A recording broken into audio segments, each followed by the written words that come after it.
எனக்கு அதெல்லாம் தெரியாது. அவன் தம்பி தான் ஏதோ போன்ல எல்லாம் கனெக்ட் பண்ணி எப்படியோ போடுவான். எனக்கு எஃப்எம் மட்டும்தான் போட தெரியும். அது என்ன ப்ளூடூத் அது இதுன்னு சொல்லிட்டு இருப்பான்.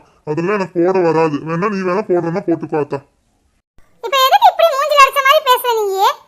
ஏய் நீ சும்மா உட்காரு. இப்ப பார்த்து ஒண்ணுதான் குறை. உன்னால எல்லார்கிட்டயும் நான் பேச்சு வாங்க வேண்டியதா இருக்கு. மூடிட்டு உட்காரு.